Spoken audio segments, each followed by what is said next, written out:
Hi again. Um, Today's lesson is about uh, starting small in order to grow big. Right. Now that you have the conviction about your purpose and your need and the reason why you're created, the spiritual mandate to dominate the earth. Now that you're confident as an African about your your ancestors being inventors, creators, innovators, and scientists. Now that you know the power of knowledge and you've read and will continue reading in the future and make sure that you get the right knowledge to empower yourself. Now that you know the power of ideas, knowing that our strength is in our ideas, our creativity, and our ability to think. Where do you start? Now, this is just a personal recommendation. I would suggest that you start small. Now, the idea of starting small is starting small with an aim of growing bigger. So what do I mean by that? Now that you have the idea, after all the processes, you have a unique idea and you have the knowledge that makes the idea even more unique and patentable, or rather copywritten, or something similar to that. What do? You start. You start small. I would suggest that you start small, start very small, and perfect your project.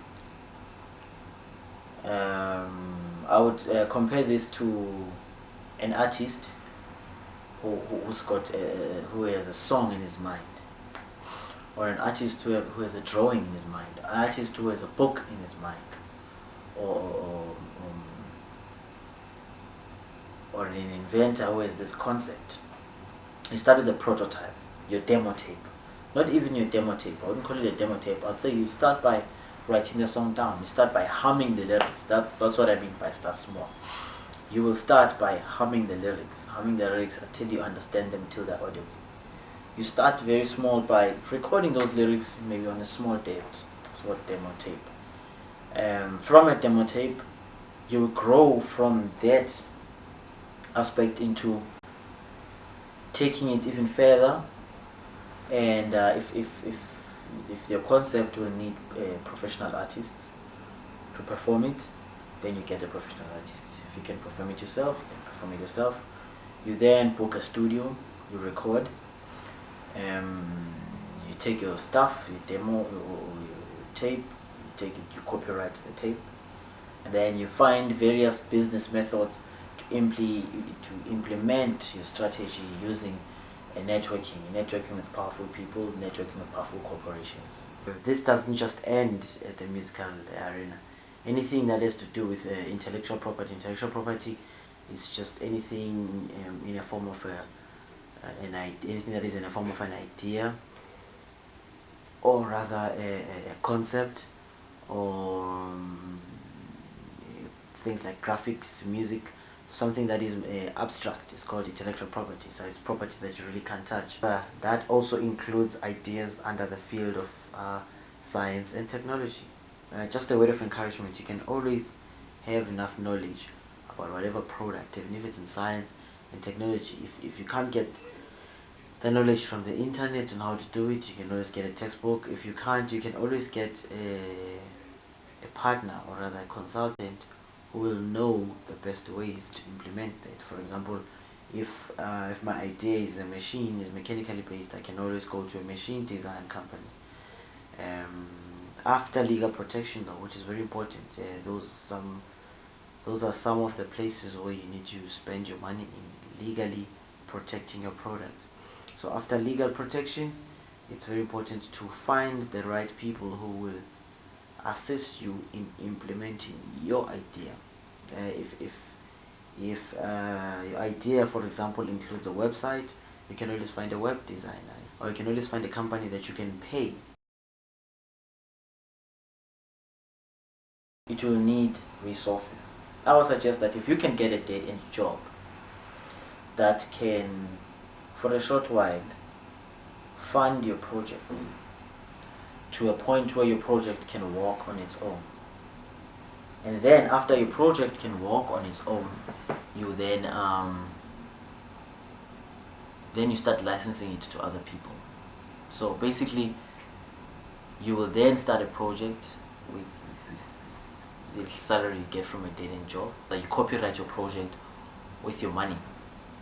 So basically, what I'm trying to say is that with your dead-end job, or with a job that you have that doesn't seem to take you anywhere, it's important that you know how to channel or appropriate the money that comes in from the job that you really don't appreciate. So I would say that directing your funds that come from work, your mediocre, maybe if you have a mediocre job, directing them towards things that do not add value to your life is actually misappropriation of funds, and it's carelessness. So we have to learn that in whatever situation you find yourself in, you are given a chance and a position or a possibility of empowerment, a possibility of power. So you can always use, suppose you work in a restaurant or a takeaway, you can always use that money to put a demo tape together. You can always use that money to license your work. You can not license, copyright your work. You can always use that money to perfect a product and come up with a perfect prototype. From then on, it's easier to attract investment when there is a prototype. You can even take it further if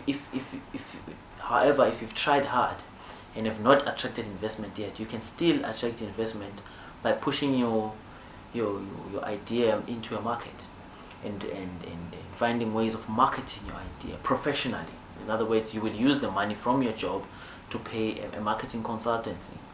You will use the money from your job to pay an accountant who will design a financial system that will sustain your business.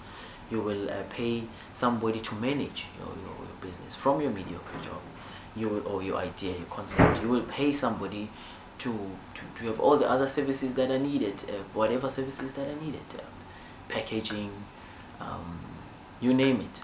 So basically, that's the idea. I will go further into the idea and become very detailed about the whole process. However, the idea that I'm trying to get at right now is starting small.